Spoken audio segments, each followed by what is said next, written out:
1 Tessalonicenses, capítulo 5. Eu falei o capítulo, né? Verso 12. Diz assim: agora pedimos a vocês, irmãos, que tenham consideração para com os que se esforçam no trabalho entre vocês, que os que lideram no Senhor e os aconselham tenham-nos na mais alta estima, com amor, por causa do trabalho deles. Vivem em paz uns com os outros. Verso 14: exortamos vocês, irmãos, a quem advirtam os ociosos, conforte os desanimados, auxiliem os fracos, sejam pacientes para com todos, tenham cuidado para que ninguém retribua o mal com o mal, mas sejam sempre bondosos uns com os outros para com todos. Verso 16: alegrem-se sempre. 17: orem continuamente. 18: dê graças em todas as circunstâncias, pois esta é a vontade de Deus para com vocês em Cristo Jesus. Amém? Senhor, obrigado, Pai, por estarmos diante da Sua palavra. Obrigado por estarmos aqui como igreja reunidos, Senhor, ó Pai, para sermos ministrados, para sermos confrontados, para sermos consolados, para sermos auxiliados, Senhor, por meio da Sua palavra. Nos ajude, Senhor, a compreendermos, Senhor, como pregador, Senhor, nessa noite, da graça, direção do Espírito, palavras que vêm do Espírito ao coração da Sua igreja, Senhor. Nos ajude, Senhor, a caminhar da forma que o Senhor deseja que a Sua igreja caminhe, Senhor, da forma que o Teu povo necessita caminhar. Nós te pedimos, Senhor, fale conosco. Tire, Senhor, todos os espinhos e pedras que impossibilitam com que a semente cresça, com que a semente dê frutos. É o que nós oramos como igreja e te pedimos essa noite, em nome de Jesus. Amém, irmãos? Irmãos, antes de entrar no texto, eu quero falar algo aos irmãos para que os irmãos possam compreender. Eu não vou pregar sobre política, mas na introdução eu quero mencionar aqui uma realidade a qual a igreja está vivendo. Então, na introdução, irmãos, diante de tudo que a gente está vivendo, eu quero abordar um pouco sobre esse assunto e ser fiel no texto que a gente leu, ok? Mas diante do texto que a gente leu, eu preciso entrar em uma introdução para que a igreja entenda e assim a gente possa compreender o texto e assim fazer a aplicação do texto na nossa vida. Porque é difícil, diante daquilo que a gente está vivendo hoje, não falar sobre a grande confusão política que a gente está vivendo. Diante da situação e da realidade que os nossos dias estão vivendo, é difícil a gente não falar. Até porque a maioria, talvez, de nós diariamente falamos sobre isso. Ontem mesmo nós estávamos juntamente com alguns irmãos aqui e entramos no assunto, falamos, né, da realidade que a gente está vivendo hoje. A gente não pode fechar o olho para essa realidade. A gente não pode achar que nós, como cristãos, devemos viver, parece que meio que imune da realidade que a gente está vivendo. E o que eu tenho percebido nesses dias? Eu tenho visto a igreja se levantando, e não só se levantando, mas se posicionando. Mas, irmãos, me preocupa esse posicionamento, porque o que eu tenho visto? Eu tenho visto uma igreja que está se levantando, se posicionando, mas é uma igreja que está se dividindo. Vou repetir. Estamos vendo uma igreja que está se levantando, uma igreja que está se posicionando, mas é uma igreja que está vivendo em divisão. E isso me preocupa como pastor. E eu não falo da igreja local, eu falo da igreja no geral. Eu falo da realidade que está diante dos nossos olhos. E, irmãos, você conhece pessoas de outras comunidades, você conhece pessoas, talvez nas suas redes sociais, cristãs, que estão se posicionando, que estão aí se levantando para ser uma voz, mas me preocupa. Eu estou muito preocupado. Porque isso está gerando uma igreja dividida. Por quê? Porque uns acreditam que a igreja ela tem que ser neutra. A igreja ela tem que ser neutra, ou seja, a igreja ela não pode se posicionar, a igreja não pode ser partidária, a igreja não pode defender um candidato político. Ou seja, explicando de uma forma português mais direta, a igreja não pode ser partidária. Então nós vemos isso sendo uma realidade no nosso dia. E nós temos também o outro lado. Do outro lado, nós temos uma liderança evangélica, ou pelo menos que se diz evangélica. Irmão, presta atenção. Já vocês vão entender. Se você não prestar atenção na introdução, vai ficar difícil você entender o texto. E a gente vê do outro lado uma liderança que se diz evangélica, que elas estão cedendo não somente as suas vozes, mas os púlpitos. Elas estão cedendo o lugar ao qual nós fomos chamados pelo Senhor a pregar o Evangelho. E para que isso? Para colocar a sua esperança, ou para ensinar a igreja a colocar a sua esperança em uma pessoa, com a justificativa de que nós teremos uma vida melhor, se tal ou tal candidato. E aí a gente sabe que existem os dois lados. Tem um lado que acredita em um candidato, e um outro lado que acredita no outro e acha que vai melhorar tanto um quanto o outro, irmão. É uma realidade, é o que está diante dos nossos olhos. E antes que os irmãos ali endureçam o coração, eu não quero aqui, irmão, convencer de que você seja neutro nos dias que estão por vir. Eu sou alguém que valoriza a cidadania, tanto celestial quanto terrena. Eu sou um cidadão brasileiro e eu me posicionei, fui lá, fiz o meu voto, e dia 30 novamente nós teremos que nos posicionar e novamente teremos que votar. Eu vou exercer a minha cidadania, eu vou fazer o que eu tenho que fazer como cidadão. Mas o que me preocupa, igreja, é como nós, igreja, estamos mudando as prioridades. E como essa mudança, isso tem afetado a nossa vida de igreja. Eu não sei se os irmãos estão aí acompanhando a rede social, mas, irmãos, é triste ver lideranças evangélicas criticando umas às outras, lideranças evangélicas se levantando como uma voz para um ou determinado candidato, e isso está dividindo a igreja, está afetando a igreja. Porque nós estamos tentando pôr a nossa esperança em um homem. E irmãos, é triste também ver que aqueles que se dizem pastores, que a gente vê muito isso, apoiando teologias que são contra os nossos valores, os valores de Deus, os valores do reino, do Evangelho. Não tem como. Isso é uma realidade, isso é uma verdade. E eu sei, irmão, que isso revolta a gente. Eu sei que isso faz com que a gente fique inquieto, porque são valores que vão de encontro ao Evangelho que nós temos. Mas, irmãos, eu quero falar ao seu coração essa noite, como pastor de uma igreja local. A nossa confiança está em Deus, a nossa confiança está no Senhor.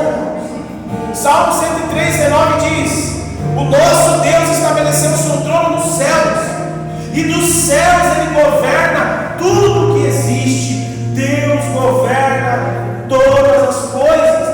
Deus está no governo de tudo, amada igreja. Nada está fora do controle de Deus, porque Ele reina sobre tudo que existe. Ele está no controle de todas as coisas. E é nisso que nós devemos acreditar, irmãos. É nisso que a gente deve colocar e depositar a nossa esperança e a nossa fé, de que o nosso Deus está no controle de todas as coisas. Porque a nossa confiança está nele. Porque como povo de Deus, nós não podemos fazer o que Israel fez. Lembra o que Israel fez? Israel olhou para as outras nações. Eu estou aqui fazendo um paralelo, uma comparação, não no sentido da realidade de Israel, mas o desejo do povo, o que o povo desejava ter. E a gente vai ver isso lá em Samuel, capítulo 8, verso 5 ao verso 7.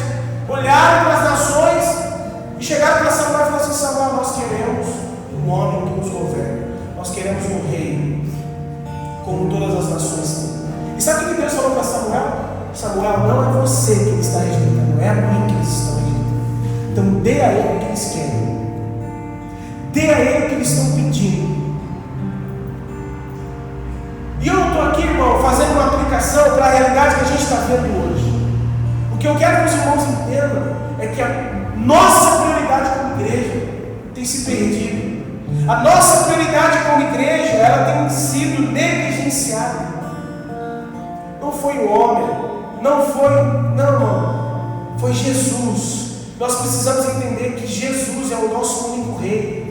Foi Ele que nos salvou da morte eterna, foi Ele que nos deu a vida eterna, é Ele quem nos governa, é Ele quem nos guia, é Ele quem nos socorre, é Ele quem nos promete acabar com tudo isso que a gente está vendo e estabelecer o teu reino para a eternidade. É nele que nós devemos pôr a nossa esperança e a nossa confiança. E repito, eu não estou aqui dizendo seja neutro, seja alguém que leve a vida de qualquer jeito. Não, irmão. Nós vamos nos posicionar como igreja. Nós vamos exercer a nossa cidadania, mas a nossa esperança tem que estar no Senhor. Porque cedo ou mais tarde nós vamos, como igreja, enfrentar situações. Cedo ou mais tarde, irmão. Então, talvez não seja agora, talvez seja mais para frente, mas vamos enfrentar. E é a palavra de Deus, é o cumprimento das Escrituras. E irmão, eu não vejo a hora desse dia chegar. É nele que nós devemos colocar a nossa esperança. E eu não estou te ensinando a ser negligente, irmão. O que eu quero que a igreja entenda é que a nossa prioridade não é apoiar aquilo que é corruptível, mas é confiar naquilo que é eterno, é confiar no que Deus disse, na palavra de Deus, nos apoiar nessas coisas. Nós, como povo de Deus, nós temos um Deus que trabalha a nosso favor, um Deus que está atento ao nosso clamor como igreja. Lembra do povo do Egito, lá cativo? Deus envia um homem naquele lugar, que ouviu o clamor da sua igreja.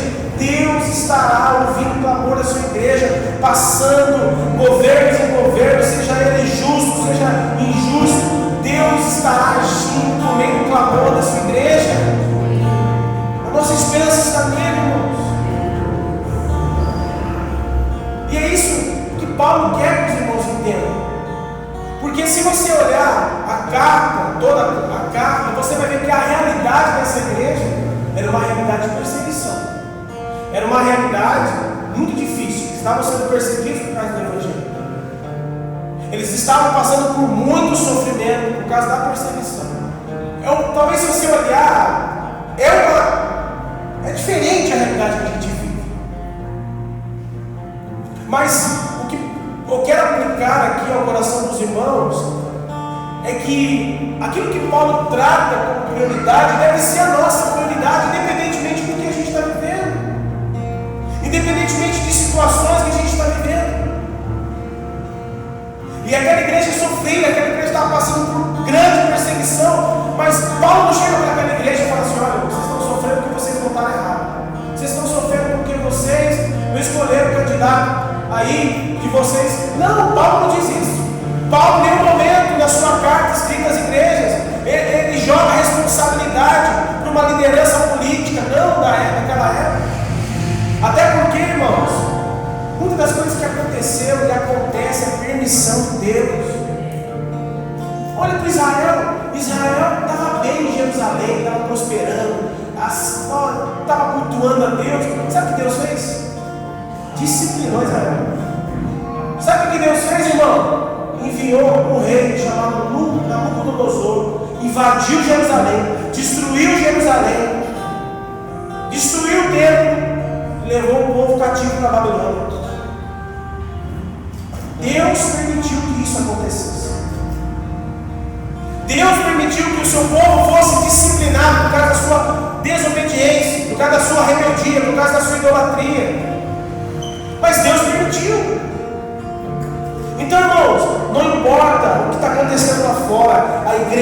cabeça, e esse cabeça é Cristo, e Ele governa sobre todas as coisas. Nós temos Cristo como nosso cabeça. Quando fala de cabeça, é Ele que governa, Ele que atua, Ele que está no controle, Ele que está direcionando a sua igreja. Então aquilo que acontece lá fora não pode afetar aquilo que nós somos chamados a ser, irmão. E é o que eu estou vendo como pastor. Nós somos chamados para sermos o quê? Nós, família. Só que por causa de pensamentos, por causa de uma posição, o que está acontecendo com a família de Deus? Se dividindo. Eu estava falando com o Fábio aqui, falei, Fábio, depois que isso tudo acabar, nós vamos precisar da graça de Deus para restaurar a igreja.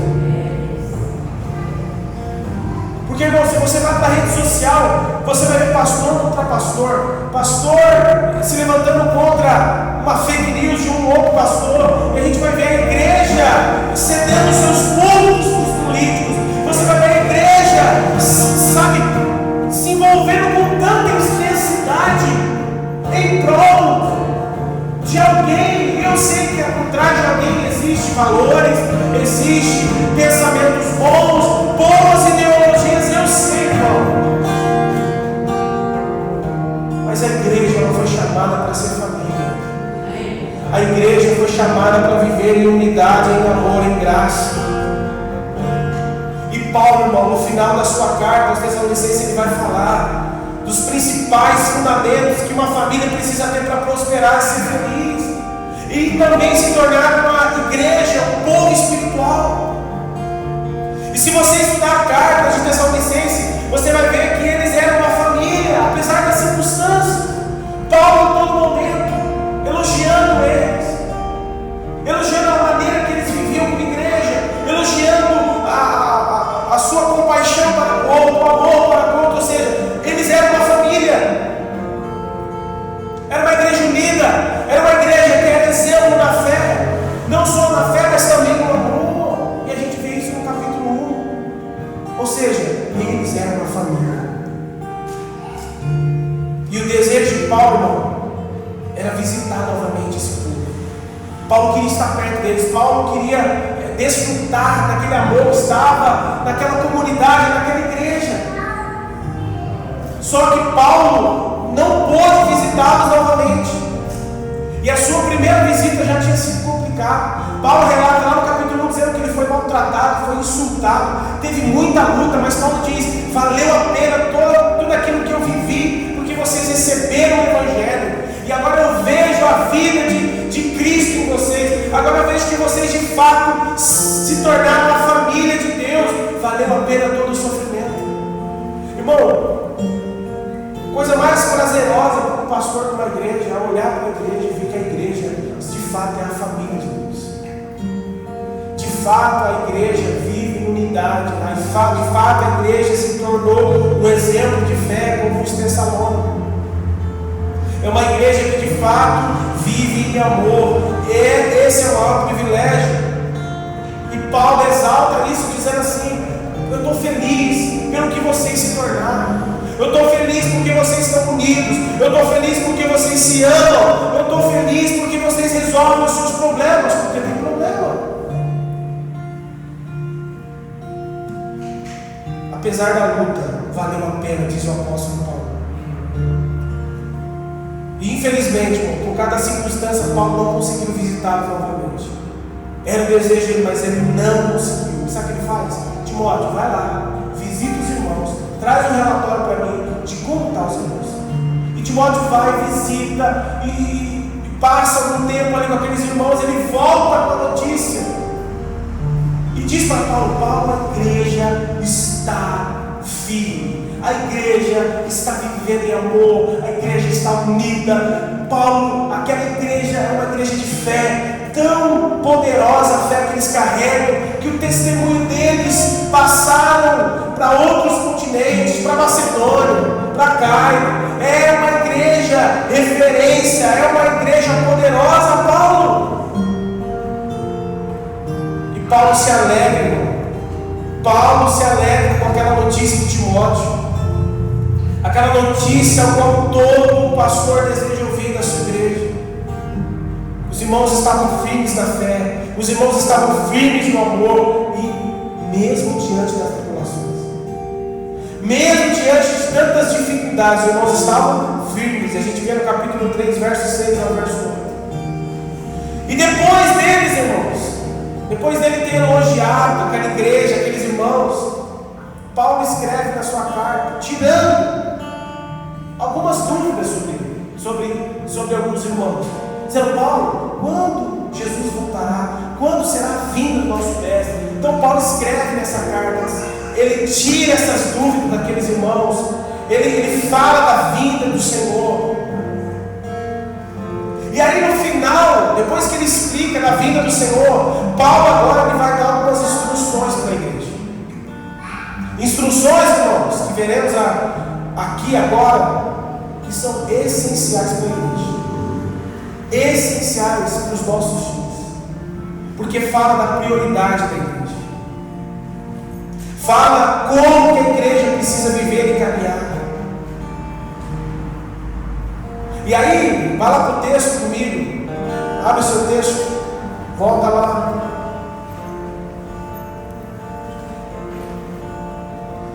Verso 12, ele diz assim para a igreja, ele dá algumas instruções, alguns conselhos à igreja.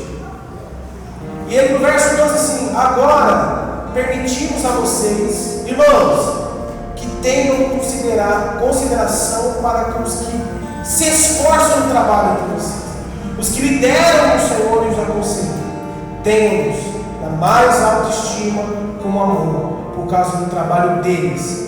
Vivam em paz uns com os outros. Irmãos, vamos ser sinceros. Nós sabemos que Deus levanta pessoas para edificar a sua igreja. Em Efésios capítulo 4, do verso 7 até o verso 16, nós vamos ver Deus levanta pessoas para edificar a igreja. Deus levanta homens, Deus levanta mulheres. E assim, irmãos, como naqueles dias, é difícil cuidar de pessoas, não é fácil.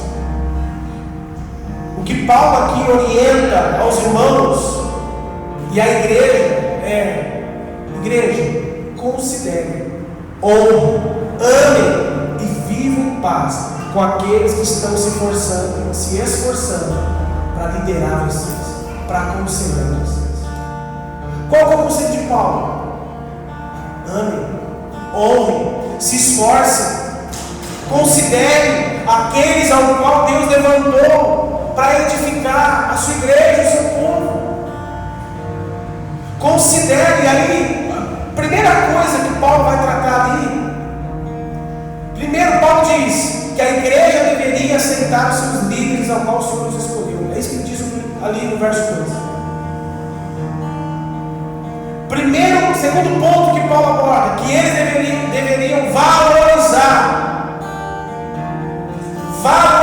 irmão, e não é dar presente, valorizar aqueles ao qual Deus levantou na sua vida, é encorajar. Encoraje as pessoas ao qual Deus levantou na sua vida, encoraje, dê ânimo, diga palavras de encorajamento, considere, dê honras. Porque, irmão, não é fácil cuidar de pessoas, não é fácil lidar com pessoas, não é fácil edificar a igreja. Mas ao mesmo tempo que não é fácil, como Paulo diz, fui maltratado, insultado, passei muita luta, mas valeu a pena. No final, vai valer a pena. No final, vai valer a pena. Porque é um privilégio ser chamado por Deus para edificar a sua igreja. Porque esse é o nosso trabalho, irmãos. Edificar o povo de Deus. Terceiro ponto, Paulo diz: ame seus líderes, porque sem o amor entre líderes e liderado não existe uma igreja sadia. Irmão, quando líder, eu já participei de comunidade que o líder é um ditador, e é a pior coisa para uma igreja, quando o líder é ditador. Quando o líder é ditador, irmão, a igreja é problemática. Quando o líder é ditador, é uma igreja que vive por obrigações, não há amor, não há saúde na igreja, não há como a igreja viver uma vida plena quando o seu líder é um ditador. Por isso, irmão, hoje eu tenho entendimento de que nós, como pastores aqui, e eu preciso trabalhar pelo texto, né? Eu estou pregando como pastor, mas vou construir a mensagem com os irmãos. Nós, como pastores, nós entendemos aquilo para qual nós somos chamados, e nós entendemos de que nós precisamos ser exemplo, nós precisamos dar o exemplo, nós precisamos nos dedicar, nós precisamos nos esforçar, nós precisamos nos sacrificar muitas vezes, abrir mão de muitas coisas para a edificação da igreja, porque foi para isso que a gente foi chamado. E sem esperar retorno, sem esperar bajulação, irmão, isso faz parte da caminhada. Mas o que Paulo está dizendo para os irmãos é: irmãos, considerem aqueles ao qual Deus levantou na vida de vocês, honrem-os, sirvam, amem, tenham na mais alta estima, com amor, por causa do trabalho deles, e vivam em paz uns com os outros. Agora, irmãos, eu quero aqui fazer algumas aplicações do verso 14. Olha lá o verso 14. Paulo agora vai chamar a atenção dos irmãos para uma responsabilidade agora, não para como o liderado, o pastor, o diácono, o apóstolo. Paulo agora vai construir uma ideia coletiva, uma responsabilidade coletiva. Vai lá no verso 14, ele diz assim: exortamos vocês, irmãos, a que advirtam os ociosos, confortem os desanimados, auxiliem os fracos, sejam pacientes com todos, para com todos, tenham cuidado para que ninguém retribua o mal com o mal, mas sejam sempre bondosos uns para com os outros e para com todos. Vamos aqui, irmão, trabalhar e fazer aplicações naquilo que Paulo está construindo, meus irmãos. Ele diz no verso 14: exortando vocês, irmãos, a que advirta os ociosos. Ele está dizendo, Paulo está dizendo: ó, irmãos, existem ociosos no meio de vocês. Existem pessoas que estão aí ociosas, elas não fazem nada, são rebeldes, são insubmissas. E Paulo está dizendo para os irmãos, exortando vocês, irmãos. Paulo está dizendo para a igreja, não está dizendo para a liderança daquela igreja, mas ele está dizendo a todos: exortemos vocês, irmãos, a quem advirte os ociosos. Paulo está dizendo: irmãos, exortem essas pessoas. E se você ler as duas cartas de Paulo aos Tessalônicos, você vai ver que Paulo vai ainda construir essa mesma mensagem lá na sua segunda carta. Porque pessoas não estavam se esforçando, pessoas não estavam ajudando, pessoas não estavam colaborando com a vida na igreja. Pelo contrário, estava sendo um peso dentro da igreja. E Paulo diz assim: olha, exortem essas pessoas que estão ociosas, porque elas estão se tornando peso para a igreja, porque não colaboram com nada. É uma vida de ociosidade. E cai comigo, irmãos, o problema daquele que não colabora com nada é que ele põe defeito em tudo. Aquele que não colabora com nada, ele se torna um crítico e critica quem está fazendo. E isso é perigoso dentro do corpo de Cristo. Por quê? Porque causa divisão. Paulo está dizendo para aquela igreja: a prioridade de vocês é valorizar aqueles que Deus levanta. A prioridade de vocês é exortar os ociosos. Vocês precisam investir o tempo de vocês nessas coisas. Vocês precisam dedicar a vida de vocês nessas coisas, na vida da igreja. Vocês precisam priorizar essas coisas. E ele continua. Ainda ali no verso 14, ele diz: confortem os desanimados. Porque dentro da igreja, irmão, vamos ser sinceros, quem aqui já não passou por desânimo? Todo mundo passou. Todos nós tivemos momentos de desânimo na nossa vida. Todos nós viemos para a igreja muitas vezes, ou algumas vezes desanimados. abatido. Quantos aqui, talvez você está aqui hoje e você está desanimado, mas Paulo está dizendo para aquela igreja: irmãos, confortem os desanimados. Quantos de nós, irmãos, estamos atentos para aqueles irmãos que estão desanimados ao nosso lado? Talvez você está sentado do lado de uma pessoa desanimada. Quantos de nós estamos se preocupando em confortar os desanimados? Como nós estamos preocupados com aquele ao qual deve ganhar a eleição? Quantos nós estamos tendo a mesma intensidade com o irmão que está desanimado? Tendo essa mesma intensidade em publicar coisas em prol daquilo a qual você apoia? Paulo está dizendo: irmãos, vocês estão mudando os valores. Vocês, como igreja, precisam focar e priorizar uma coisa: conforte os desanimados. Você está confortando os desanimados, irmão? Quantas pessoas você conhece, estão na fé, mas estão desanimadas? E a pergunta que nós devemos nos fazer: eu estou investindo meu tempo confortando os desanimados? Eu estou preocupado com aquele irmão que eu não vejo mais ele 2, 3 semanas? Eu estou preocupado com aquela irmã que agora vem à igreja e faz 2 semanas que eu estou olhando para aquela irmã e ela entra triste e sai triste.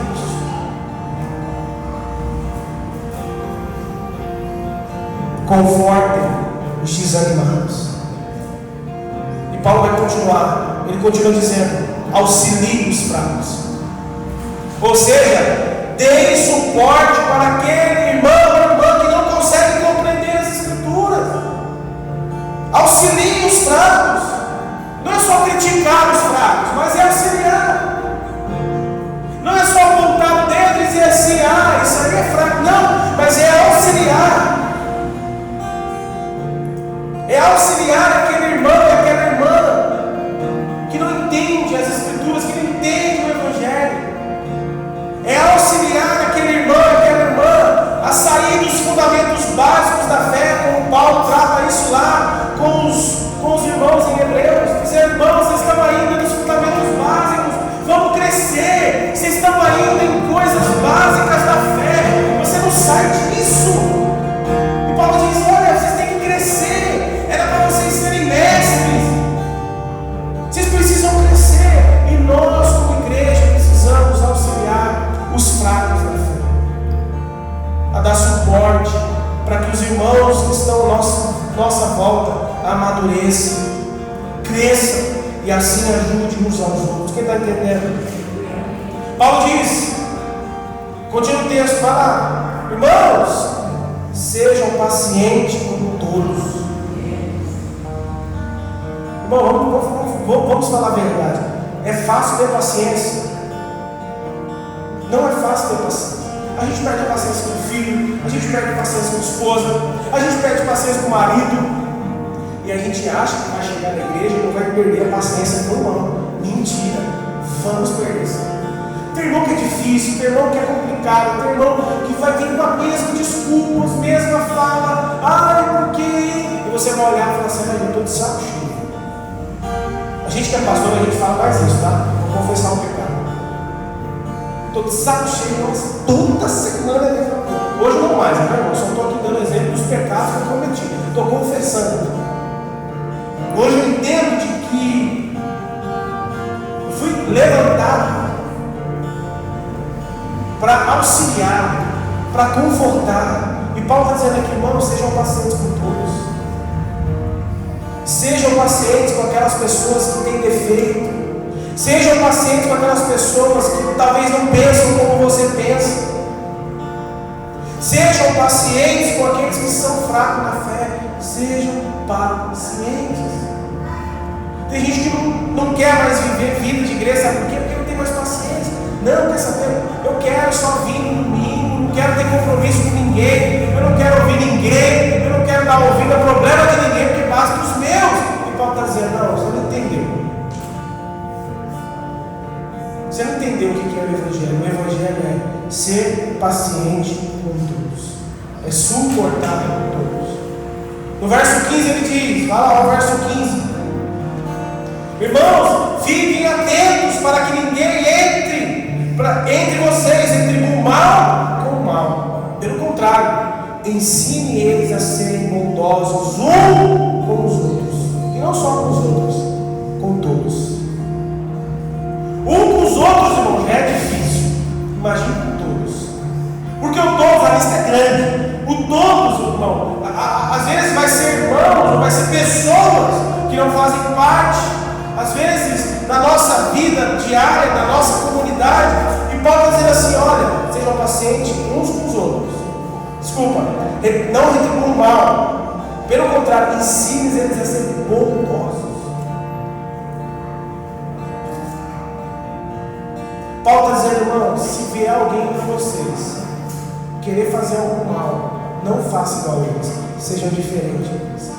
Pague o mal com o bem, faça o bem. Não, pastor, me feriu, me machucou, meu marido, minha esposa, meu pai, minha mãe, meu irmão, e o pastor, e seja lá quem for, pague o mal com o bem. Sejam bondosos uns com os outros e com todos. O que Jesus nos ensinou, irmão? Se alguém te fere, o que você tem que fazer? Se alguém pecou contra você, vá até essa mão. Senta com ele. Conversa com ele. Não, pastor, você não sabe o que a filha da mãe fez. Você não sabe o que aquela irmã desviada fez comigo. Você não sabe a traição que ela falou de mim, o que ele falou de mim.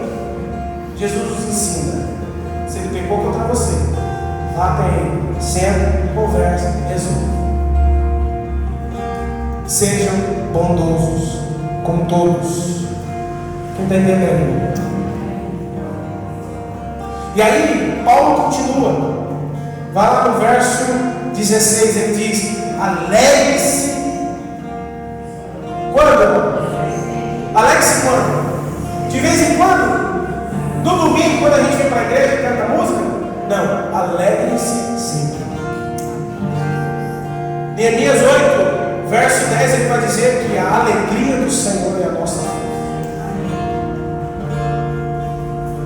Irmão, Paulo vai dizer aos Filipenses, diante de toda necessidade, ele falando dele mesmo: aprendi o segredo de viver contente em toda e qualquer situação. E Paulo escreve aos Filipenses dizendo assim: alegre-se no Senhor. Repite-se: alegre-se no Senhor. Irmão, nós precisamos entender de que nós somos filhos de Deus, nós somos povo de Deus. Independentemente da circunstância, nós devemos viver uma vida de alegria. Uma vida de alegria, uma vida sem peso. Você já viu alguém feliz, mesmo com problema? É a melhor coisa você conversar com um crente feliz. Você sabe que ele está com problema, adversidade, um monte de situação para resolver, mas ele está feliz. Porque ele sabe que Deus está no controle de todas as coisas. A confiança dele está no Senhor. Então ele se alegra por isso. Ele sabe que Deus é Pai, que Deus está agindo, que Deus está cooperando, que Deus está trabalhando em algo. Então ele se alegra por isso e vive sem peso. Gente feliz vive sem peso, igreja. Gente carrancuda, empurrada, gente que, bom, que qualquer coisa se entristece, é a pior pessoa da gente se conviver.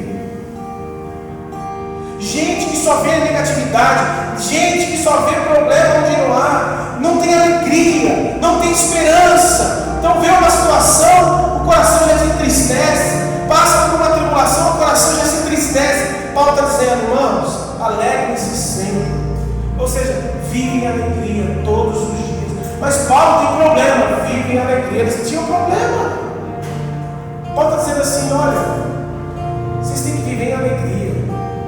Vocês têm que ser um povo alegre. Porque uma vida de alegria, uma vida sem peso, igreja. Eu quero ser alguém que, independentemente da circunstância, seja alegre. Eu quero ser alguém que transmite alegria, que transmite essa esperança de que Deus está no controle de todas as coisas. E ele continua o texto, no verso 17, ele diz também para a igreja: irmãos, orem. Orem quando, irmãos? Sempre e sem cessar. Paulo está dizendo para aqueles irmãos: o segredo de se viver uma vida em unidade, o segredo de continuar sendo o que vocês são, é orando sem cessar, é orando continuamente.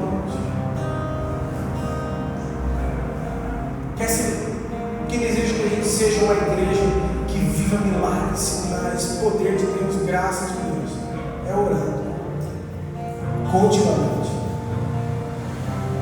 E a oração é um dos requisitos mais negligenciados da igreja nos últimos dias. A gente ora quando dá, a gente ora quando o tempo sobra, a gente, sei lá, ora, faz aquela oração, quando levanta, olha para o céu, a gente faz aquela oração religiosa, sabe, já está acostumado, não tem prazer, não tem alegria. E Paulo está dizendo: irmãos, orem continuamente. O segredo é oração, igreja. O segredo é oração. Você tem que organizar a sua vida de oração. Você tem que se programar para ter uma vida de oração. Você precisa entender que a oração é essencial na tua vida, como filho de Deus, como filha de Deus. Você pode estudar o quanto você quiser, você pode aprender o quanto você puder, mas se você não tiver uma vida de oração, não vai vencer pecado, não vai vencer moralidade, não vai vencer desânimo, porque a oração, irmão, a oração ela nos conecta com Deus, nos conecta com o Espírito de Deus. A oração ela nos dá força, nos dá direção. A oração ela atua poderosamente em resposta àquilo que a gente ora. A oração é a nossa necessidade. E a gente tem negligenciado isso. Às vezes muitos cristãos passam mais tempo postando coisas em prol de uma situação que defende do que orando. Às vezes a gente prioriza investir mais tempo em coisas em prol de uma situação, às vezes pessoal, às vezes um desejo, do que orando. E Paulo está dizendo: irmão, vocês têm que orar continuamente. A oração tem que fazer parte da vida da igreja. A igreja que não ora não prospera, a igreja que não ora não é feliz, a igreja que não ora é problemática. Sabe, irmão, sabe o que eu identifiquei como pastor? De que igreja que não ora é problemática. Porque quando a gente está orando, a gente fala de oração, porque a oração nos conecta com Deus, com o nosso Criador. E aquele que ora, constantemente está sendo ministrado por Deus, ministrado pelo Espírito, está sendo transformado, porque a conexão é com o Criador. Então uma igreja que ora é uma igreja, não vou dizer perfeita, mas é uma igreja que sabe perdoar, que sabe amar, que sabe viver com a diferença. Uma igreja que ora é uma igreja que suporta um ao outro. Uma igreja que ora é uma igreja que não vive ociosa. Uma igreja que ora é uma igreja que está sempre consolando o desanimado. Sabe aquela irmãzinha que ora? E a gente leva o problema para ela e fala assim: irmão, ora que Deus vai te dar vitória. Deus dá vitória. Porque ela sabe que a oração é a única saída, não vou dizer saída, mas é o que nos conecta com o nosso Criador, é o que nos alinha com Ele, é o que faz com que o Teu Espírito atue em nós. Aquele que ora, ele se torna um auxiliador dos fracos. Aquele que ora é aquele que vive uma vida de paciência com todos. Aquele que ora, irmão, quem ora não paga mal com mal, nunca. Gente que ora não paga mal com mal. Gente que ora quando é traído, quando é ferido, sabe o que ele fala? Vamos orar. Vamos orar pelo irmão. Vamos orar por esse irmão. Não, ora por ele, ora que Deus vai mudar o coração, Deus vai mudar a mente. Gente que ora é um povo diferente. E para finalizar, ele diz, verso 18: deem graças em todas as circunstâncias, pois esta é a vontade de Deus para vocês em Cristo Jesus. É deem graças de vez em quando, irmão. É deem todas as circunstâncias. Tem dinheiro? Dá graça. Não tem? Dá graça. Tem alimento? Não tem. Dá graça.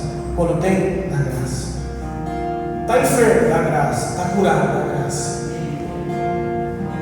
Está sendo provado? Dá graça. Passou pela provação? Dá graça. Ele está dizendo, irmãos, em tudo, dê graças em todas as circunstâncias, porque Deus se alegra. Gente feliz, gente que vive em gratidão, gente que anda debaixo de gratidão. Pastor, o que o senhor quer dizer a todos nós nessa noite? A voltar, que a gente tem que ser uma prioridade. Igreja unida, forte, igreja que ora, igreja que não está se dividindo por causa de um pensamento, por causa de um depositando a sua esperança em alguém. Irmão, não, nós precisamos como igreja nos unir. Nos unir. Eu sei que é difícil, irmão, unir com alguém que apoia ideologias. Eu sei que é difícil. Chamar alguém de irmão, quando às vezes não tem o mesmo pensamento que a gente. Eu sei que é difícil, mas nós vamos entender que a nossa prioridade é andar unidos, é andar em amor, é voltar à nossa vida de igreja, não se dividir por alguém, não se dividir por uma causa, mas é se unir por uma causa, e a causa é de Cristo Jesus. Estamos diante de uma decisão muito importante daqui mais uma semana. E como que a gente vai viver? Unidos. Como que a gente vai viver? Orando. Como que a gente vai viver? Suportando um ao outro, priorizando o que tem que se priorizar. Sabe por quê, irmão? Deixa eu dizer para você aqui. A gente vai ver a igreja ferida depois das eleições. A gente vai ver uma igreja totalmente arrebentada depois das eleições. Só que nós não vamos fazer parte disso. Nós não vamos olhar para o irmão e falar assim: ah, você votou no fulano, eu votei no ciclano. Não, você é meu irmão. E se você votou no fulano, Deus vai mudar você. Vou suportar você, vou orar por você. Mas ainda nós somos irmãos. Que aquilo que está por vir não venha nos separar, irmão. Não gaste o seu tempo aquilo que vai nos separar. Invista seu tempo aquilo que vai nos unir. Paulo está dizendo, irmãos, muito problema. Paulo está falando, tem muito problema. Mas ó, eu tenho alguns conselhos para vocês. Cuide um dos outros. Cuide do seu irmão, cuide da sua irmã. Fortalece os fracos. Auxilie. Conforte os desanimados. Olha para dentro da igreja, para de olhar para fora. Olha para dentro, é tempo da gente olhar para dentro, irmão. É tempo da gente olhar para cá, no corpo, e investir o nosso tempo aqui, como igreja, como família. Você não pode defender um ou outro com mais intensidade do que defender os valores de Deus para a nossa igreja. Invista seu tempo na igreja, se dedique na igreja, edifique a igreja. Porque infelizmente, irmão, a igreja vai sair dessa ferida. Ela vai achar que vai sair. Ela acha que vai ser vitoriosa, mas não vai. E nós vamos precisar de muita graça para nos curar, para curar uns aos outros. Que Deus nos dê graça para isso, irmão. Que Deus nos dê graça para olhar para dentro, parar de olhar lá fora, olhar para dentro e continuar aquilo que é prioridade: edificar a igreja, edificar o mundo, se preocupar com o mundo. De vez de você ficar postando no celular, na rede social, coisas sobre política, liga para alguém, manda uma mensagem para alguém, fala com alguém, porque Deus está cuidando de todas as coisas. Não importa quem vai ganhar. Se for um ou outro, a igreja vai sair ferida disso. E nós precisamos levantar como agente de cura nessa nação. Olha o que eu estou falando para vocês. A igreja não vai sair melhor. Pelo contrário, pior. Sabe o que eu vi hoje? dos apoiadores de um candidato lançando uma bomba, Polícia Federal na porta da sua casa. E o que cristão tá? E o que ele ensina? A gente tem que chega disso, chega. Não, que a gente não pode suportar mais isso, que a gente não tem que aguentar mais isso, porque aí fala até do Cristo, até da cruz, de ser um mártir. Irmão, a gente não é mártir pela política, a gente é mártir por Cristo. A gente não pode arriscar a nossa vida pela política, a democracia, não. Se Deus quiser intervir e mudar esse congresso, mudar esses homens que estão criando, Deus muda. Nós precisamos depositar nossa confiança nele. Estamos escolhendo reis e Deus está lá assim, dizendo: cadê minha igreja? Está lá na rede social brigando, está mandando mensagem para o outro que não apoia as suas ideologias. Cadê minha igreja que está comparando os fracos, auxiliando os irmãos? Cadê a minha igreja que está confortando os desanimados? Sumiu, porque a prioridade agora é sobre alguém. Não, a nossa prioridade ainda é viver em família, irmãos. Confie em Deus. Deus está no controle de tudo. Só isso. Confie. O que você faz com o seu tempo? Invista em alguém. Invista nos seus irmãos. Invista nos outros. Porque nós vamos precisar nos curar para curar muita gente. Talvez tem pessoas que estão ao seu redor, que estão feridas com você, que está machucado com você. Deus está dizendo para você essa noite: se liberte disso. Não é sobre alguém, não é sobre uma pessoa. O reino de Deus, irmão, precisa ser anunciado acima de qualquer coisa que está acontecendo. Confie em Deus. Confie no que Ele está fazendo. Eu queria orar com vocês.